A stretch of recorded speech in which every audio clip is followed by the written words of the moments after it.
Olá, olá, você que me acompanha aqui no meu canal no YouTube. Seja muito bem-vindo e já começo de conversa, compartilha aí, dá um joinha, dá um legal para estimular aqui o professor a tratar dos assuntos que sempre tratamos aqui no meu canal, que é comunicação, jornalismo, língua portuguesa, concurso público, redação, produção textual de um modo geral, assuntos gerais, já que aqui a gente fala de cultura, de livros, enfim, a gente fala de uma série de coisas. Hoje eu queria falar sobre cinema. Eu fiz um vídeo aí, está aí no meu canal, sobre Não Olhe Para Cima. Meryl Streep fazendo o papel da presidente dos Estados Unidos. Maravilhoso, é o grande filme que no começo de 2022 é o grande assunto em matéria de filmes. Netflix, que aliás, Netflix, convenhamos que é tão largamente usado por alunos no seu repertório na redação do Enem. Então, esse vídeo serve para você que vai precisar de repertório na redação do Enem, ou para você que gosta de cinema de um modo geral, mas em especial para você que é estudante de comunicação, para você que pensa em jornalismo, ou vai ser um futuro jornalista, ou é um jornalista, de fazer uma reflexão a fundo sobre a questão de dois filmes importantes. O primeiro deles, esse aqui, Não Olhe Para Cima, em que há uma situação fantástica em que o mundo vai acabar. Colocada essa situação inicial, o que se vai mostrar é um problema de uma sociedade midiática envolvida pelas redes sociais. Ou seja, o grande paradoxo é o que se observa, que o mundo vai acabar, a gente está diante, portanto, no fim do mundo, todo mundo vai morrer, mas as pessoas nas redes sociais, mesmo diante dessa verdade, estão muito mais interessadas na sensualidade do cientista que fez um depoimento na televisão, ou fazer memes da outra cientista também, ou seja, a preocupação das redes sociais é com a futilidade, com a brincadeira de não levar nada a sério, inclusive o fim do mundo dito por cientistas.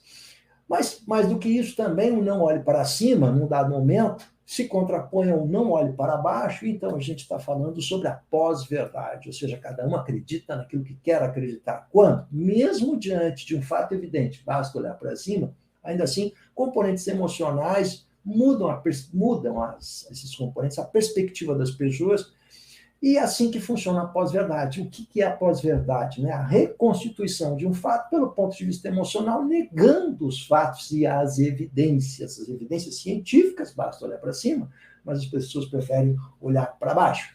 Então, aqui você tem um dos grandes problemas da sociedade moderna, da sociedade das redes da internet, enfim, das redes sociais, que é a questão da construção da manipulação, a construção da fake news, a construção da pós-verdade.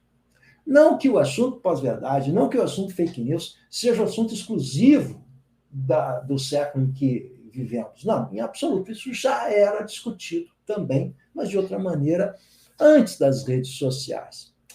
E aí, a gente vai fazer um paralelo agora aqui, uma intertextualidade agora aqui, com Rede de Intrigas. Esse filme, para quem faz jornalismo, para quem trabalha com comunicação, é muitíssimo importante.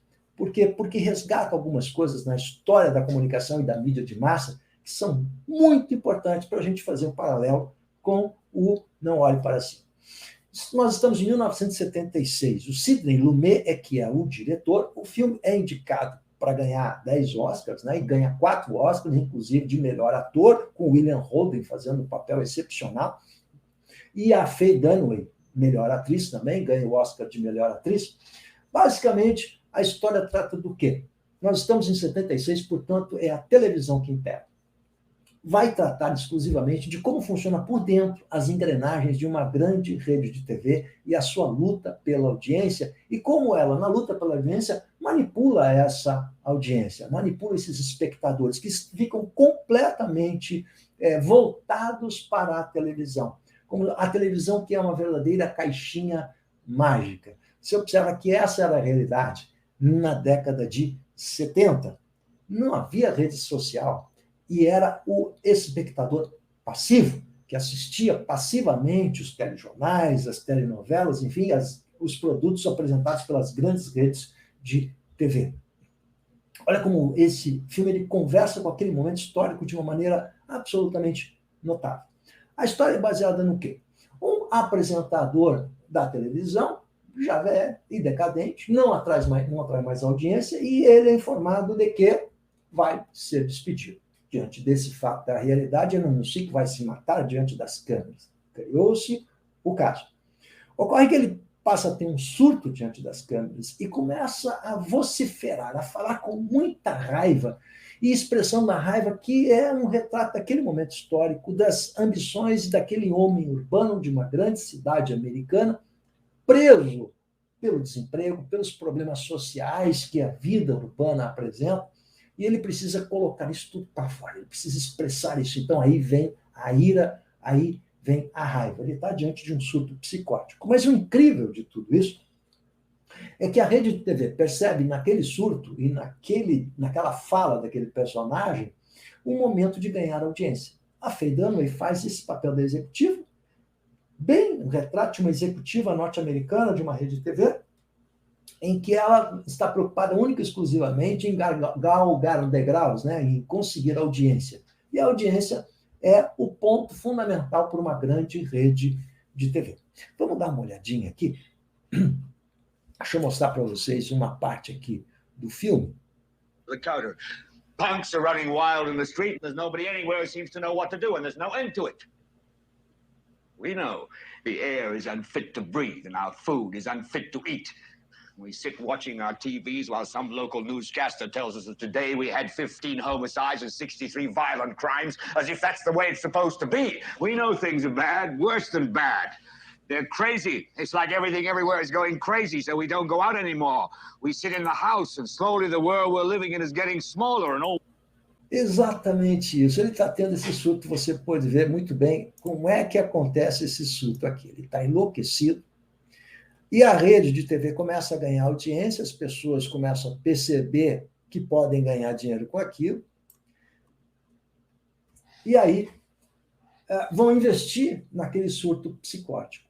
Mas você vê quais são as aflições daquele homem moderno, né? A violência urbana, o que oprime o homem moderno naquele momento histórico? Muita coisa que ainda continua acontecendo hoje, mas a opressão, a violência. Naquela época, os russos, dizer, nós estamos ainda na Guerra Fria. Então, olha como esse livro conversava com esse homem urbano americano, clássico, e mostra a importância da televisão, como a televisão ela contaminava a sociedade de massa, que era dirigida muito por essa televisão, que era o grande veículo de comunicação. Você vai ver aqui uma das partes bem interessantes do filme. Vou dar uma palhinha para você.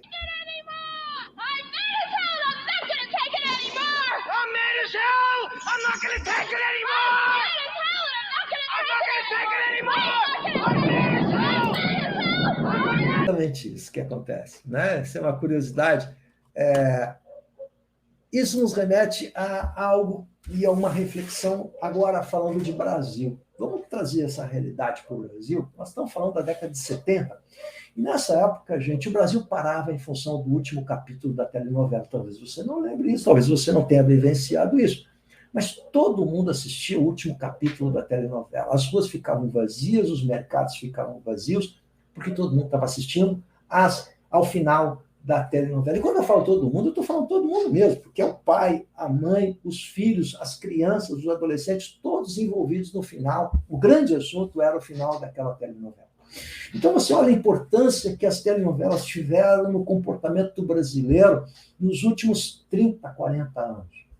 E por que isso acontece, gente? Por razões muito simples de observar. Se isso acontece numa cultura europeia, se isso acontece na cultura americana, você imagina no Brasil, em que nós saímos do analfabetismo e fomos jogados para a cultura do audiovisual. Ou seja, a televisão ela é inaugurada em 1950. Portanto, nós estamos saindo do analfabetismo e estamos entrando na cultura do audiovisual, ou seja, não passamos pela cultura letrada, pela cultura da leitura, pela cultura dos livros. E talvez isso explique porque o Brasil é um país com poucos índices de leitura, comparado mesmo a outros países latino-americanos, por causa da Argentina e do Chile, que possuem capacidade de leitura muito maior que a do brasileiro.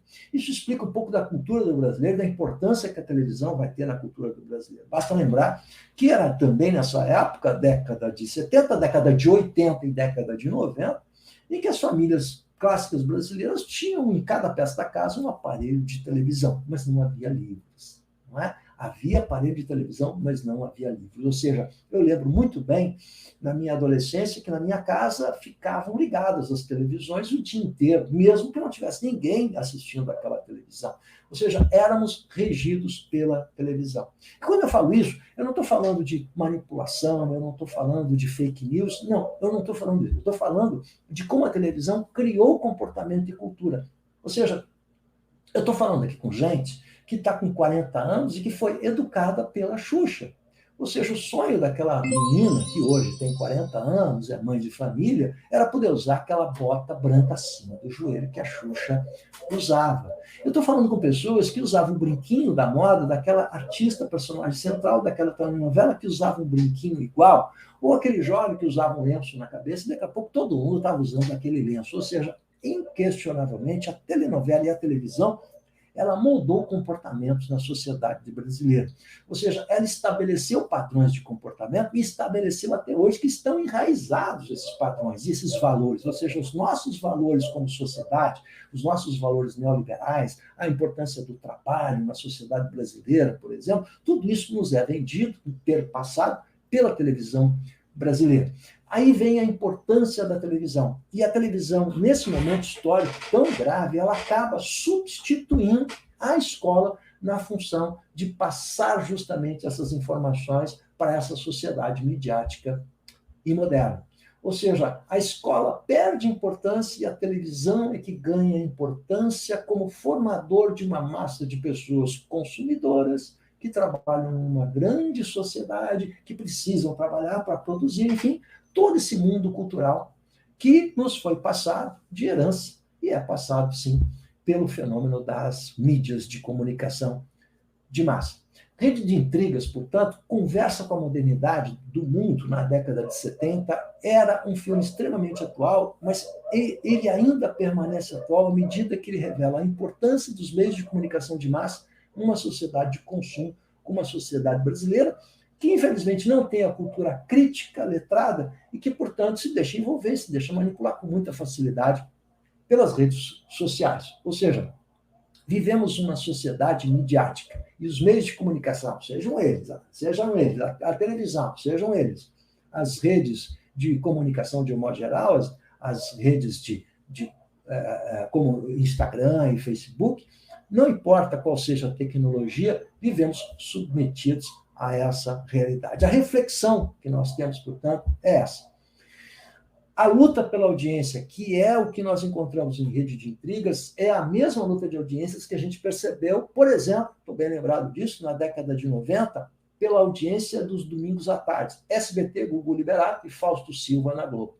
Vocês talvez lembrem ou ouviram falar, mas daquele momento, um momento mais crítico da televisão brasileira, na luta por aquela audiência, quando você tinha a banheira do Gugu e quando você tinha aquela modelo nua que tinha sobre o corpo nu, tinha comida oriental, ou seja, sushi, sashimi, e aí um cara comia com um pauzinho ali, aquele sushi, sashimi em cima daquela modelo nua. Ou seja, tivemos tudo isso sim na TV brasileira, que é a luta pela audiência. Essa possibilidade de a gente poder conversar com isso, refletir sobre isso e pensar criticamente sobre essa sociedade é muito importante. Sim, ainda na atualidade, é bem relevante essa reflexão e eu convido você que não assistiu Rede de Intrigas ou não assistiu ainda o Não Olhe Para Cima, que faça um paralelo da importância das redes de comunicação e da mídia de massa na sociedade moderna.